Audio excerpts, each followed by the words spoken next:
Hi guys, and welcome back to the IndyCar podcast. And again, you can see we have a very special guest with us again. Well, actually, first time. I said again, I've invited him in, but we have Colton Herta on the channel, everyone. So thank you, Colton.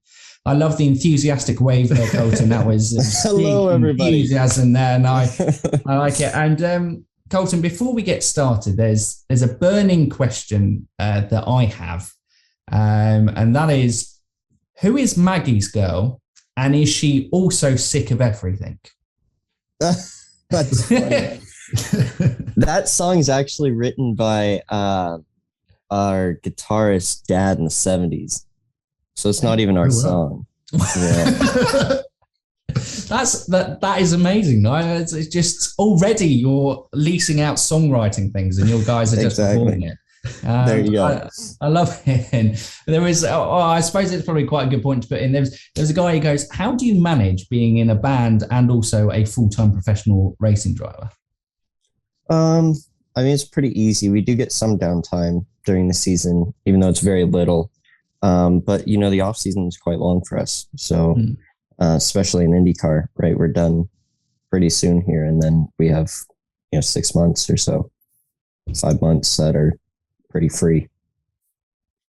Oh, there you go, easy then. Wow, he was expecting some complex. They're easy. Look, everyone should be a musician and a kind of IndyCar. There you go. That's the easiest one. That's the synergy. Yeah, absolutely. So for you guys at home for the interview, we've had a chat with Colton beforehand. So what we're going to do is we're going to go through like his season. This first part of the interview is kind of being led by me and Stephen, and we'll try, as always, you guys have been brilliant for sending in fan questions and kind of interweave questions as we go along. Then we'll finish off with like a fan section, and hopefully you sit back and enjoy this interview. But Colton, there's only really one place to start, and that is this season. You moved obviously to the number 26 Gamebridge car. Obviously you'd been at Harding at Steinbrenner for the first couple of seasons within IndyCar. What was it like kind of moving to the main team? And did anything change really? Not really. The car was, so in 2019, we were working out of the Harding shop. And so it was a little bit more distant from Andretti. But then in 2020, the car was in the Harding shop. In the Andretti shop, all the mechanics were Andretti employees at that point. So really, it was just a little bit of a name change with just being full Andretti, and then obviously the number and livery changed. But everything behind the scenes stayed the same. My engineers, my mechanics, nothing has really changed. Well, then that helps making it seamless. And I suppose probably the only thing for you is, as always, as drivers, you have to make sure you kind of get your sponsors right and everything in the post-race interviews and pre-race interviews. So it's just remembering that you were in the number 26 car instead of the 88. Exactly. But that's an easy thing to fix. Look, Colton, you take everything in your strides, mate. Everything's a breeze. In a band, changing race numbers. I've confused. I've lost it. Stephen, do you want to start off with the start of the season then? Start of the season. Well, it kind of the very start of the season kind of set a bit of a tone, didn't it? That first lap at Barber, being caught up in the New Garden incident, it's kind of set off a. We'll start low. And then we'll come back high, but it kind of started a string of bad luck throughout the season. How have you kind of coped with that, just being caught up in all these incidents? Yeah, it's been a tough year for sure. I think we've had really good shots at winning about 4 races, including St. Pete, but it just hasn't panned out. So it's been quite unlucky at some stages, some mistakes on my end, some mistakes on the team end. So it hasn't been, incredibly cut and clear for this year, but we have had some really good highs. But unfortunately, the lows have been a little bit too much. So trying to kind of, wrap that around for the last 3 races, and because that's what you go into the off season, last 6 months of doing really nothing, no driving until, right after winter time. So you really want to kind of end off on a high, because that's what you're going to be thinking about. And so if you have a shocker for the last 3 races, it's definitely going to be more hurtful of an off season. Yeah, no, I can definitely imagine that kind of goes. And that was actually one of the questions, is like, how do you cope with that? Because like you said, it has been such a challenging season since you've been in. Obviously, your rookie season was good, being the kind of youngest ever race winner, youngest ever pole sitter. And so that's nice. Everyone's hyping up in terms of there. And last year, Andretti weren't really with the team, but your consistency was good. And what was it? It was 3rd in the championship, was in the end? Or, yeah, it was. Mm-hmm. And so you must have been like, yeah, okay, I'm really building. I'm going into this season. And yeah, Barber was there. And obviously we've had Nashville and we've had Gateway since then and multiple other incidents along the way. It just, yeah, how do you cope with it? It's difficult. The best thing to do is just get right back into the car. So when you have these back-to-back weekends, it helps. After Nashville, that was pretty, I was pretty hurt after that one. That one stung a lot. But it was nice to kind of get right back in the car at Indy GP, because then you're fully focused on that race weekend. So when you have races that are kind of close back-to-back, it helps. And when you're in the car, it kind of helps to reset it. That's the best thing that you can do. Nice. It makes sense. You always want to kind of, as a sportsman, correct that, isn't it? And get onto the kind of next buzz, that next kind of high to moving forwards. And well, I suppose kind of, rounding off, looking at that low point in the season, coupled in with a high point, was obviously that pole position, Nashville. Was an incredible point. You just look quicker than anyone that weekend. It just kind of, I think, remember you said the simulator seemed to kind of really help on that one. But yeah, is it just kind of crazy how sometimes you can just find a groove on a track like that? Yeah, and I wasn't really expecting anything like that out of that weekend. We'd been really strong on street courses throughout the year, Detroit and St. Pete previously. So I knew, we'd probably go in there with a really good car. I didn't think it was going to be that good and that we're going to be able to find that much of a gap to everybody. But I don't know. I guess it just happened. Like everything just, came to me naturally, and the car was really good throughout the year, on the street course, like I said, and that was no different at Nashville. So yeah, I think it's a shock for everybody. It's especially a shock for me. Sorry guys, I was just good. You're just gonna have to deal with it. Sorry, there's no real excuse for it. I'm just better than you. Apologies. No. But I think probably we wanted to bring up a point because sadly yesterday Robin Miller passed away, and obviously you dedicated that pole position to him. I want to give you the opportunity to, because I know he's been a part of your racing journey, and especially when you came back from Europe, I think he played a big part in things. What he kind of meant to you, really, as his sad passing. Yeah, it was, it was sad. It wasn't really a shock. Like you could kind of see he was getting weaker, especially when he came to Indy. But what that guy's done for motorsport community and really IndyCar mainly was incredible. I think it just kind of shows when everybody found out about his passing within 10 minutes. I think every single driver had posted about it and what he meant to them in a certain way. So to have that reaction, not only from the drivers, but just everybody in the community, all the other sports writers and teams, engineers, that, people that didn't even know Robin felt like they knew him because of how charismatic he was. And definitely, very interesting personality, very cutthroat, said it how it was. And I love that. But yeah, it's definitely going to feel a little bit worse without him in the world. He did a lot for motorsport, and sad to see him go. Yeah, I think you're right there. Just the overwhelming sport. Obviously, people on the channel know that we're quite recent, and so we wouldn't have seen Robin over the years, but he just seems like a guy who's like etched into the DNA of the sport. I think he's covered it since like the 60s and everything. And, right. Reading his open letter a couple of weeks ago before he got to the IMS. Yeah, he's certainly a guy who's left an impact. And I think what you said there, cutthroat, honest, you may not have always agreed with him, but you could always respect what he said because it always came from an informed place, didn't it? But, exactly. Yeah, obviously thoughts with Robin there. But Stephen, do you want to bring it back on a high for Colton? So we talked obviously about the lows of the season, but second race in, it was probably the perfect bounce back to Barber, wasn't it? Yeah, domination. Well, before we get on to Barber, building on from Nashville and the pole position there, the main shining light this year has been in qualifying. I think your lowest starting position was 10th in Texas, but that was because it was based on championship order.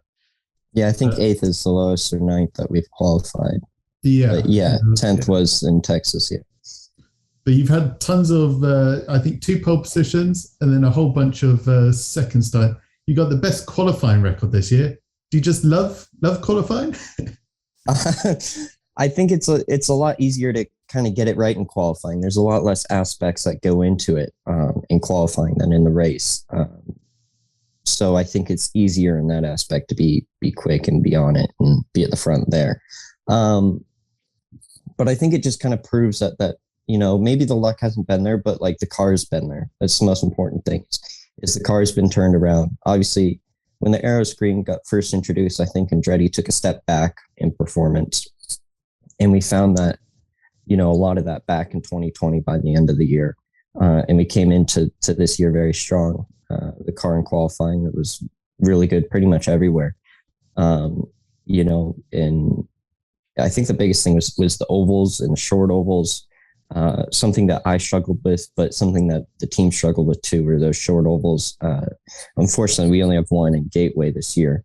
But, I think we saw how big of a step that we made as a team there. So continuing to make strides with the car, and I'm learning a lot still too. Fairly new to IndyCar and still a lot of stuff that I haven't seen. So, we're both continuing kind of on an upward climb. Nice. So, back to that St. Pete win. It just was something where racing drivers get it right on a day that it just kind of seems to click. And even Joseph Newgarden, obviously he's a 2-time champion himself, one of the most experienced guys. Even he couldn't find an answer to what you had on that day, even with those late restarts. And luckily on that day, the cautions didn't play impact too heavily on the result. But it just, it must have felt really great from the disappointment from Barber to then go into that St. Pete victory. Yeah. And, that was kind of like the perfect example of what I said earlier, is like the best thing you can do is get right back in the car. That was a back-to-back weekend. So we're right back in St. Pete and fully focused on that, which is nice. And like I said, everything just clicked. The car was really good. And I was driving well that weekend, and strategy was great. We think we led like 97 or something with the 100 laps. So almost a perfect weekend, got the pole. And just felt comfortable the whole time. Nice. So outside of that, what has kind of been your highlight of the season so far? Obviously, like I said, the qualifying has been good and a consistent. As a team, you've made such strides forward. And Andretti as a whole, it just hasn't, all your teammates, hasn't necessarily clicked to consistency in that kind of race one. But Nashville was a place that you could have got a race in. I think Detroit, like you said, was there. But what's your personal highlight that you go, whether that be something that you feel like you've really improved on from your previous seasons? What would be the highlight? Well, for one, I think tire management was a struggle my rookie year. Really made a big step in 2020 and continue to make steps. But I think the biggest thing for me was just the short oval pace last weekend at Gateway.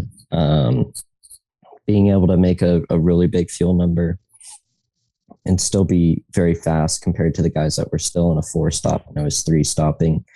I don't know.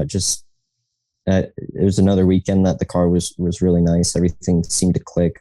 Unfortunately, we had the issue that took us out, but before that, I was feeling really confident that I was going to win that race, and I thought we had the best car. But it was unfortunate what happened. It happens sometimes. It just sucks that it happened when we were in the lead and not like 13th.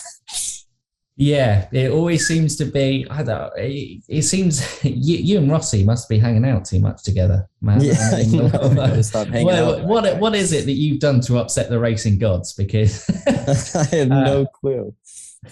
it just seems to be falling away. But a change into obviously coming into the Andretti team and Marco Andretti leading led to your dad's coming in. Stephen, did you want to talk about?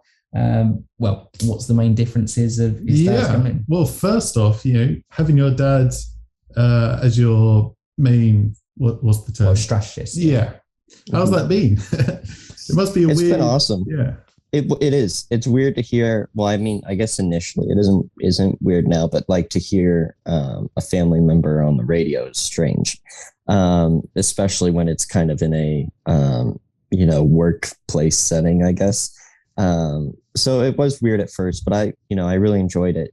I think a lot of people in IndyCar know how good of a strategist he is. So for me, it was kind of a no-brainer when the opportunity came, and it's something that I've been wanting to do, but just kind of waiting for the right opportunity. And it seemed like this time it was. But no, he's been great. I don't think we've had a race where we've been off strategy and losing races because of that. So that's the most important thing. So he's doing his job well, but I guess just another thing, right, is the calming influence that he can have to the strategist.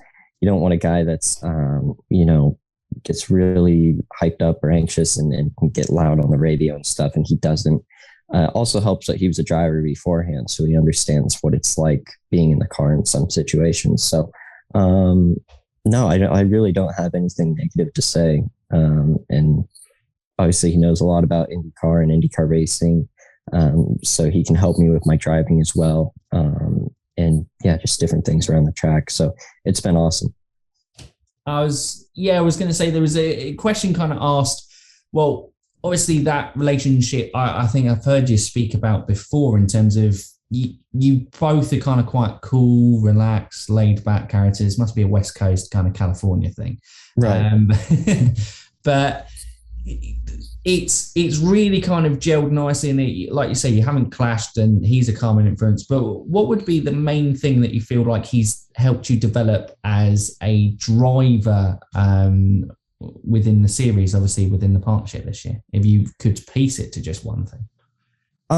Well, I guess not this year, but the biggest thing that he told me as a driver is to always, I think it's very common, right? Always keep your head down and don't look into things too hard. It's very easy to second guess yourself as a driver, and saying, especially early on, you might not have the speed on a weekend or something. You're still learning a certain skill, and developing. And when you're 14, 15, it's really easy to doubt yourself. So you could, it's very easy to be, well, maybe this isn't what's right for me. Maybe I shouldn't be a race car driver. Maybe I don't have it. So I think he taught me that at a very early age, to keep the head down. And if you work hard, everything will come to you. So I think that was the biggest thing, because there's multiple times when I was racing in Europe and stuff that I had very, hard points because I didn't have any family there. I was there alone. I was 15 years old. And there were points when, I was like, well, maybe this isn't for me. And it's getting very difficult. I don't have anybody to talk to over here. And obviously I see my family, twice a year when racing over there. So it's very difficult to do that. But it definitely made me stronger. And with that kind of knowledge of working hard, and hopefully everything comes together. And I guess it did. Yeah. No, massive. I think it's something I always kind of admire in the drivers going up. And whenever I see people like criticizing moves or actions, I'm like, you guys were kids back then. And, for quite a lot of people racing in Europe, so many not are based in Europe, come from all over the world to kind of compete here and away from their families. I think I remembered like Sergio Perez was like away from his family since the age of 12 or something. Yep. And it's just mad to be there. So yeah, pretty sound advice from your dad, but yeah, it must have been really tough to do it. And well, I'll interject something there.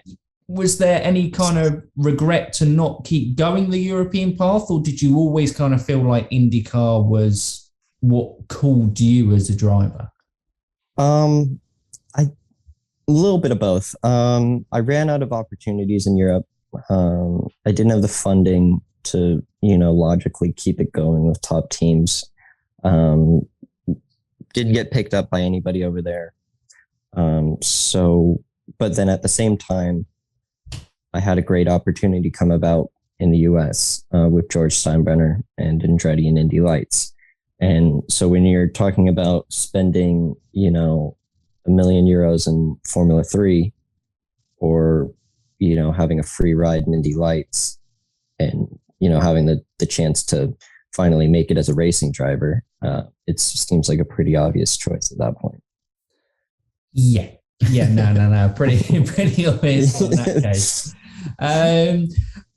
Well, good question from Scott Miller here. And I wonder if this will make you laugh. So obviously you're 1 from 1 at Laguna Seca and your dad weren't bad at Laguna Seca as well. So Scott's question was, what makes the Hertas so good at Laguna Seca? I have no clue. And if I did know, I probably wouldn't tell anybody. But I don't keep secrets, man. This is the all reveal interview. What's going on? I don't know. I think it's it could be. I honestly have no clue. A lot of people ask me that, and I don't have an answer for them. I've no clue why my dad was fast there. I have an idea of where I'm good at that track.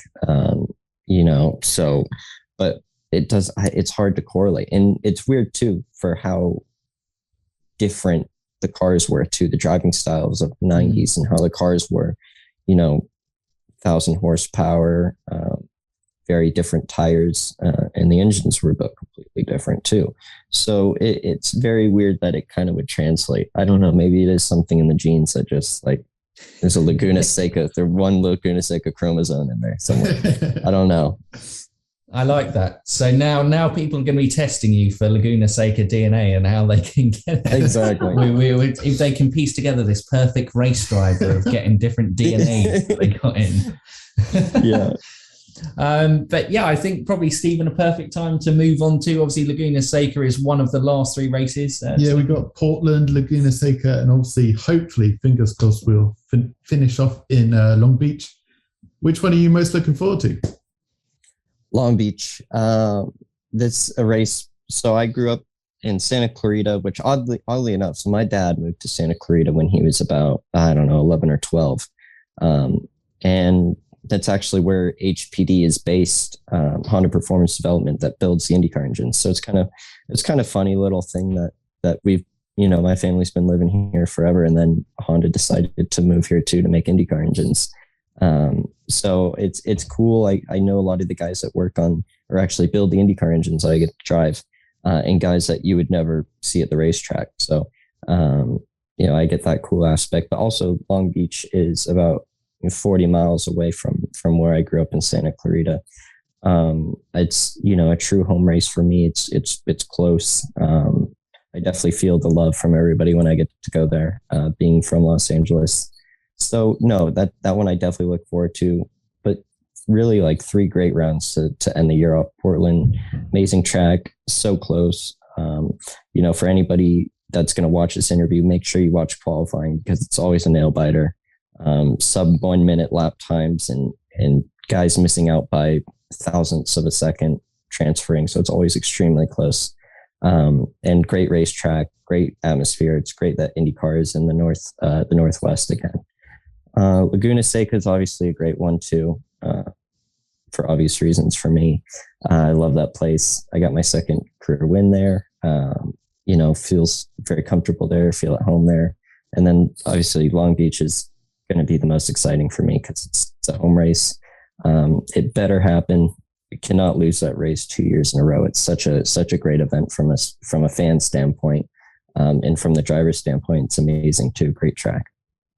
Yeah, I think I've seen many people describe it in our comments of obviously Indy 500, the Indianapolis Motor Speedway is the kind of crown jewel of the circuit, but that's the kind of crown jewel of street tracks. Right. Ever since it took over from F1, it's like been pretty much a mainstay. Well, I think it has been part of the IndyCar calendar, apart from obviously COVID affected last year, which, is an incredibly long, it's the longest running street race in America. So yeah, that just shows the kind of history that the series has with it, which is mad. And about 20,000, 130,000 people on the weekend there. So it's definitely the second biggest race for IndyCar. So it's important that we keep it going. Yeah, that's huge. That's a lot. Throughout the weekend, not just on race day. That's throughout the weekend. So it's still impressive throughout the whole week. There's still people that show up. So what's the plan? I mean, obviously, we're realistically, the plan is you win all three, because as a racing driver, you go into every race to win. But I mean, what's the main thing you're looking to take from these final three races from what has been an overall learning season is probably disappointing. You can say it. I know you. I was gonna be nice. I was trying to be positive. How could we put a positive swing on this, Colton? I think that I'm not in the championship fight, realistically. So I just want to win races, and whatever that takes, get podiums, win races. I'd love to end the season off with 2 race wins. I think it's very realistic. I've got three racetracks that I'm, strong at, and the car is strong at. So I think we have a really good shot at it. And when we're not winning, I want to finish on the podium. And really want that as, a final push into next year. So if you finish off this year strong, gets everybody excited for next year, even though it's going to be so far away. But, we're still thinking about that and how to better ourselves. So if we can end this year off strong, it'll give everybody a big boost into the off season. Nice. And I think how we'll round off our section before we kind of move into the fan section is kind of looking ahead to next year. Quite a few people have kind of gone, how do Andretti, obviously for the past couple of seasons, they haven't won a championship as a team since, what was it, the 2012 season with Ryan Hunter-Reay, I think was the last championship with you guys. How do you guys build on this? Obviously, you've got yourself, you've got Rossi. I presume there's not a natural number one between it. It's just you guys are given equal opportunity, and it's just whoever leads the championship through there. But how are you guys going to, mount this into a serious title challenge next year? It's very little bits and pieces. So if you look at this year, we did the math. If I would have just finished where I was in the races that I had mechanicals, I'd be leading the championship. So, right, it's just cutting out those mistakes. Also, not just counting mechanicals, right? Like me crashing in Nashville. We didn't count in Barber, but a few of those races, it was only like 3 or 4 races that I needed to finish where I was running, and we could be in the championship lead. But also, right, I'm sure that's the case for a lot of people. But it just shows that we can do it. It's a matter of 2 or 3 things go wrong in a season. Split second decisions, minor failures, and it can unravel your season like this. And I'm 7th in points. So it shows how competitive it is, that you can't drop the ball at all during the season. You need to be there the whole year. But we know we can do it from seeing that and seeing our pace this year. It's just a matter of putting everything together. Nice. Yeah, I mean, it makes it. You as a team have looked like all the pieces there, either it be with you or with kind of Rossi, and even, Ryan Hunter-Reay at times. Like, he was obviously running very well at the 500 before that kind of weird problem with the brakes, wasn't it? Where I think was it to do with the setup? I think a lower downforce. I think it was actually something that went wrong with the master cylinders that gave him more rear bias.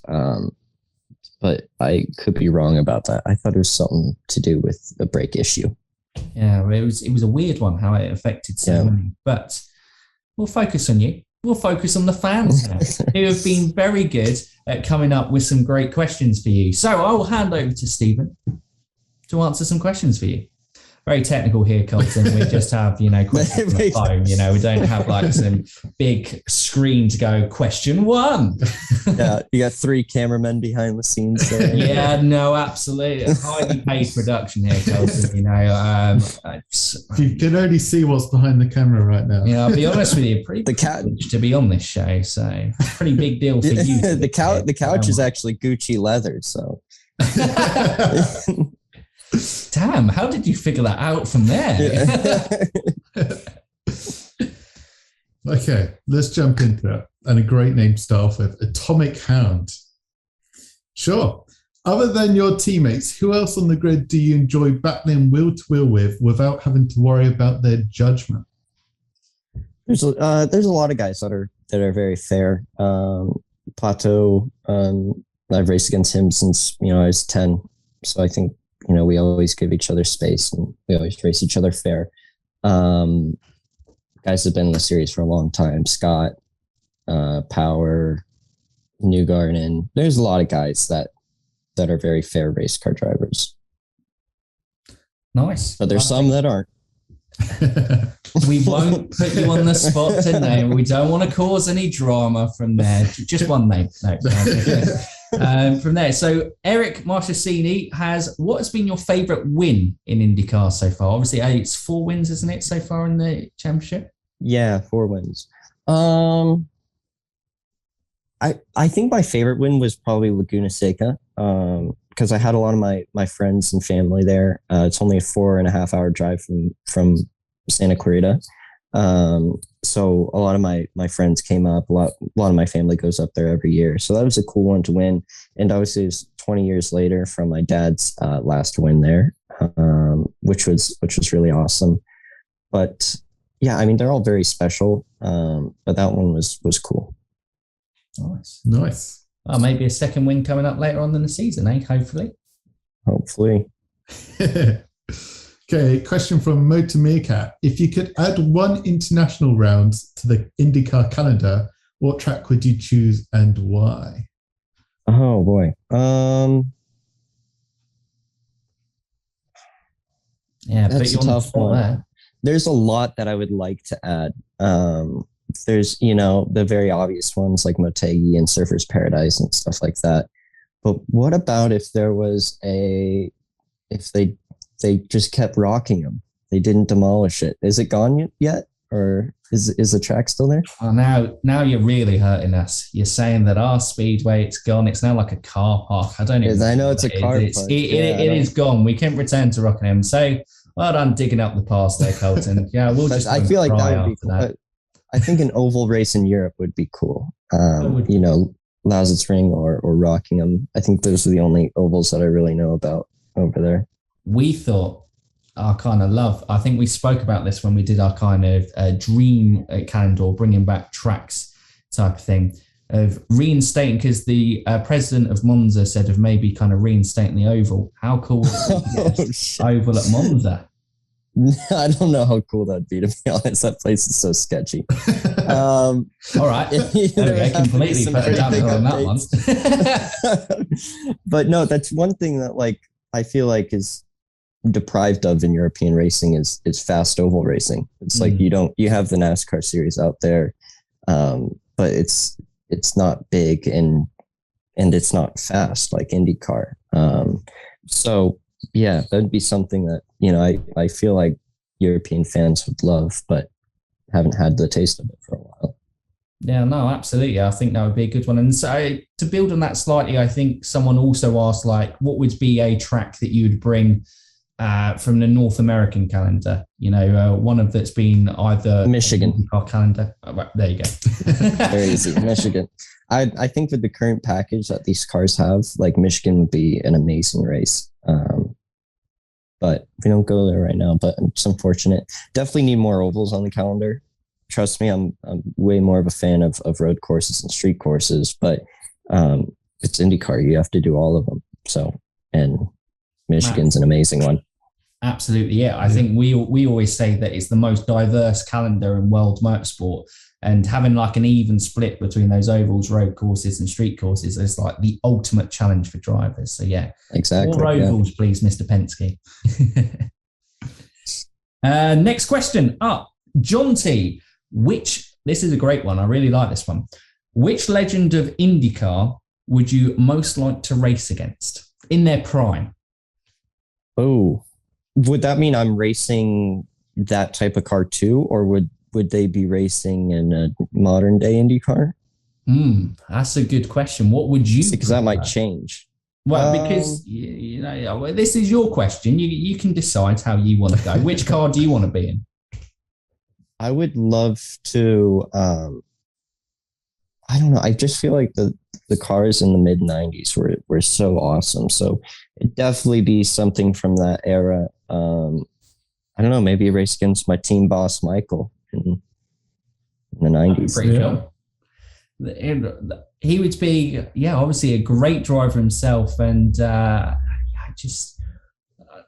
but you're sitting in his mid '90s cars. I would have gone maybe go a bit earlier. Then it's a neutral. You've nullified the cars. But yeah, Michael, I think would be a very cool one to race against. Yeah, that'd be a good one. Nice. Right. Okay. Do you know Josh Revel? Yeah. He does YouTube stuff too, right? Yeah, New Zealander kind of Aussie guy, dear funny. So bear in mind that in the last part of this question. Okay. Okay, so what was the scariest moment you experienced in an IndyCar? These words, whether it be on an oval road course or simply realizing you're sharing a grid with Santino Ferrucci. That's funny. Yes, and I don't know, scariest moment. I haven't had any, knock on wood, big ones in IndyCar. I had the crash at Iowa, but I didn't, for where I was sat in the car, I didn't even think that I got off the ground when I crashed in Iowa. I couldn't tell that I was in the air at all. And it didn't, it was fairly nice landing.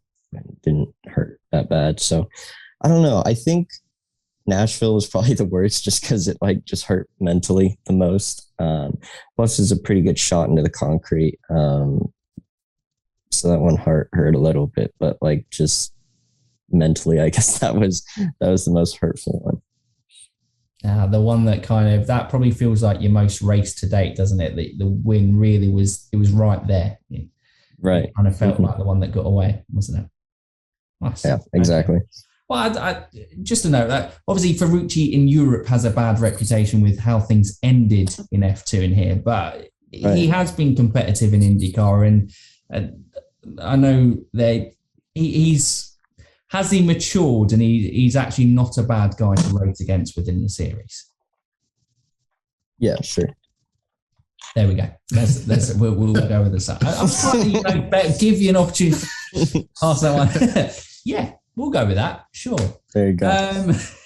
So next one is related to David Land. Obviously, I spoken to David quite a lot, haven't you, over the time? Right. Mm-hmm. How did David Land give you the name Big Chungus? And also, Chungus. Yeah. And then Jake asked via his girlfriend Steph on Instagram, are you bringing back the sticker on your helmet soon? So he actually didn't give me the nickname. So it was actually misinformation there. Sorry, yeah. Apologies. So the story of how it originated was I was in COTA,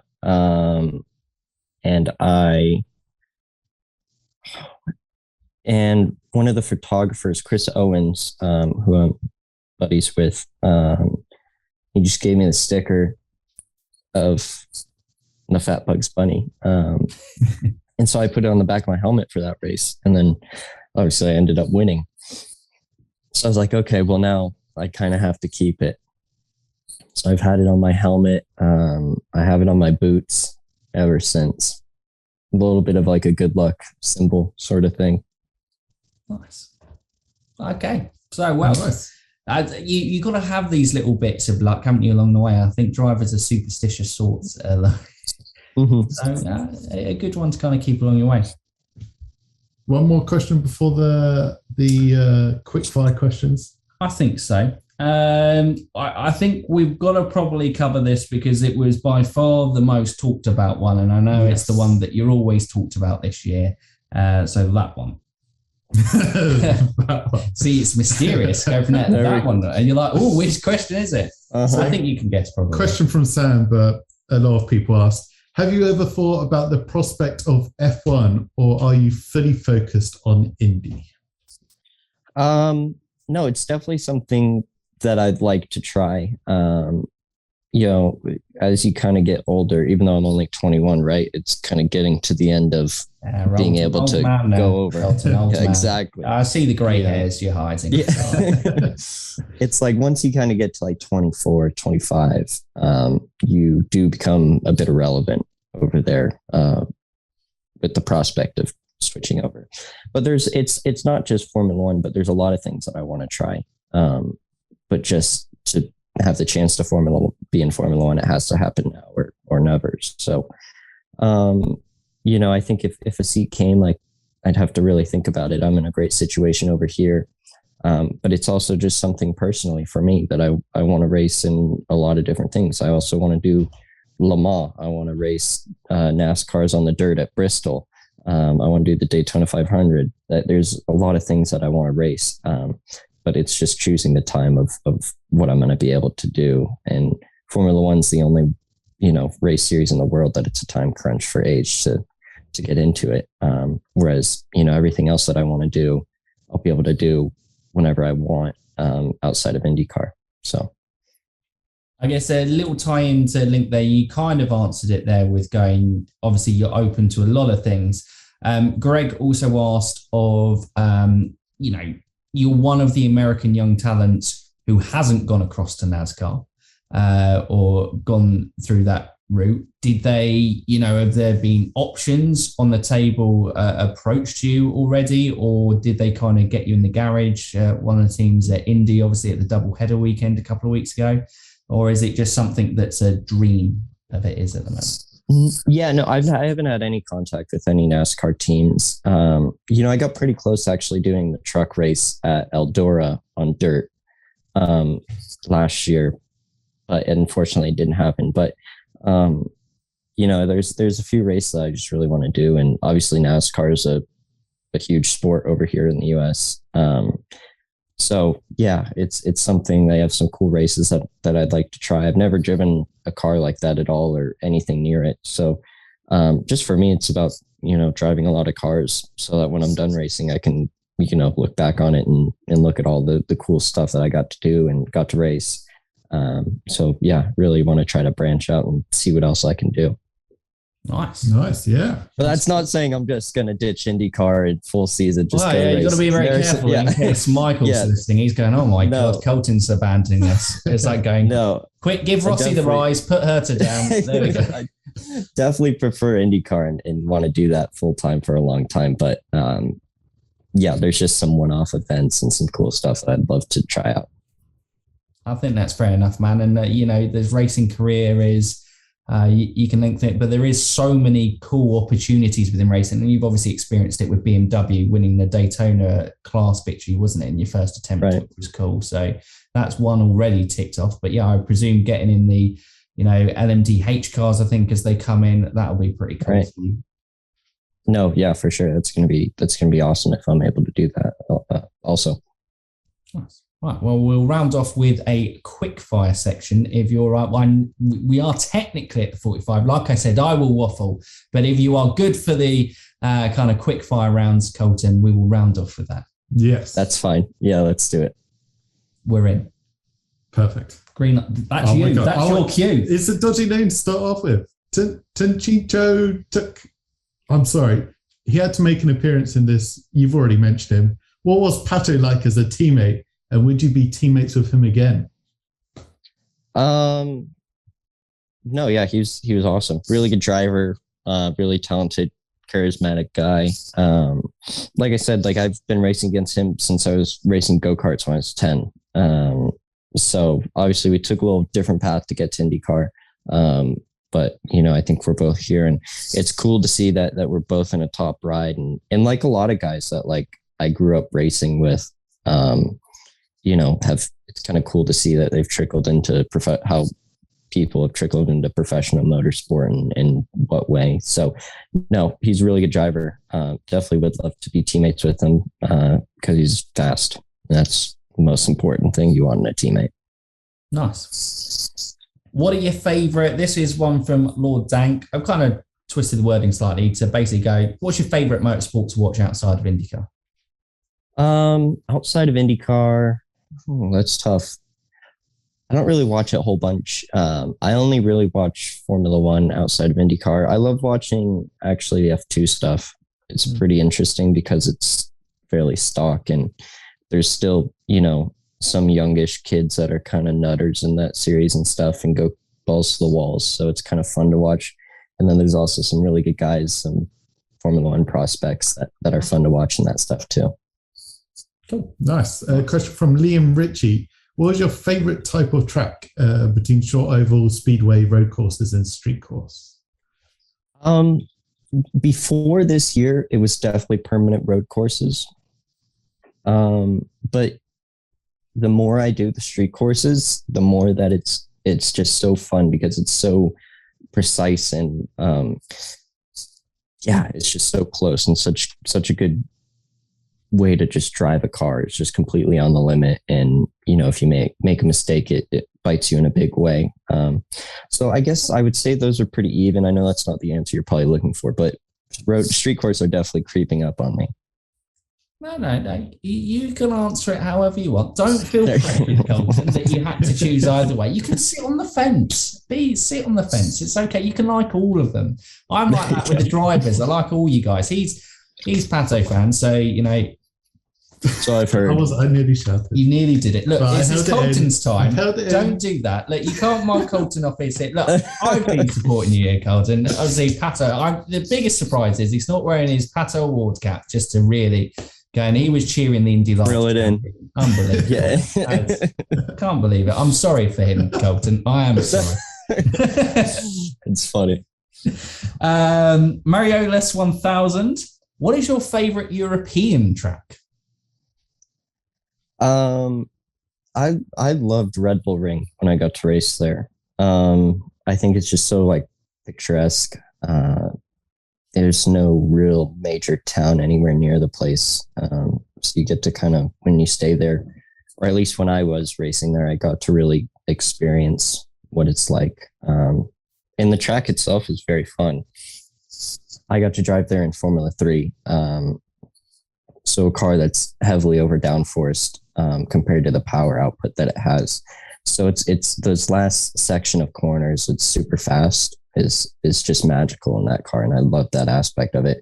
But definitely, not the most technical track. If you looked at it on paper, it looks really boring, but I really enjoyed driving. Yeah, for our vast experience of playing Formula One games, it is quite a fun game. It is a great track. It's high speed, isn't it? It's a quick lap. Right. And I think what that hard break into turn, it's 3, isn't it? Because the kink is technically classified as a turn, but I think that's definitely fun into that downhill section. But yeah, nice. I think that'll be a lot of people's favorite. That's cool. What will be, I've missed out the name, so I apologize, but they'll know whose their name is. What will be the biggest achievement if you win it? Obviously, we won't presume it, but fingers crossed. Young career ahead, we've got a chance. Winning the championship or the 500? I think I'd rather take the 500. It's such a big event, and it's really the reason like IndyCar is what it is. I think if you ask more people, they could name the year of the Indy 500 winner than the year of the champion. So it's just kind of how it is. It's kind of weird in a way that it's like the only series in the world, right, where the championship means a lot, obviously, but to win one race out of them all, the Indy 500 it's the biggest. It's one of the crown jewels. So would love to win that one over the 500. Oh, crazy. Nice. Steph asks, what is your everyday car? I have a Civic Type R from Honda, and then I also get a M4 from BMW. So I'm a lucky boy. I mean, greedy Very now. nice. Greedy Yeah. now. You got two. Yeah, exactly. We were talking to Polo, and I think you've got the better deal of it. You've got the Honda Civic. He's, I think, was a Honda Passport. Oh, Yes. it was something. I think that was his fault. You get to design your own car and build it, so that was all him, I think. Yeah, so you get to design your own car. You just get to put all the gadgets and like that. That's cool. Wow. Yeah. So he's only going so it's his fault that he chose a lame one. So. There we go. Everyone, you've learned something new about Polo as well. He chose to have a Honda Passport. So whatever that says about Alex as well. Right, Luke C. Next time you get a win, what's on the menu? I mean, obviously, it is pretty. I thought it was, but I didn't know if you're going to change it up. No, tacos. Yeah. Is there a particular taco place that it's got to be from? Yeah, well, no, but I prefer.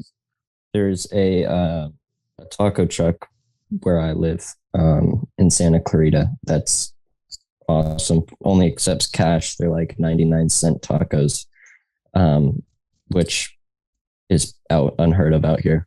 You get tacos that cheap and cash only. And it's always like, if you want good Mexican food, especially in Los Angeles, you have to go to the worst looking places. Like you're like, oh, I'm going to die in here. And then it's always amazing. That's positive. I always think about that with a meal. I go, oh, I could die here. Let's eat there. Yeah. Okay. I'm sure they will like that kind of description of them promoting their business. They're like going, come to us. You could die. Yeah.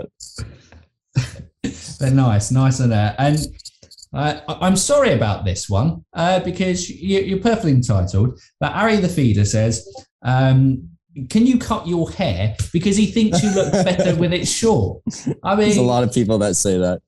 What? Is your girlfriend one of them? Are we put you on the spot, or is she a fan of the long hair? There's nobody can tell me what to do with my hair. She likes it, so I guess that's a little nicer. But I think the hair's great. It can stay. Thank you.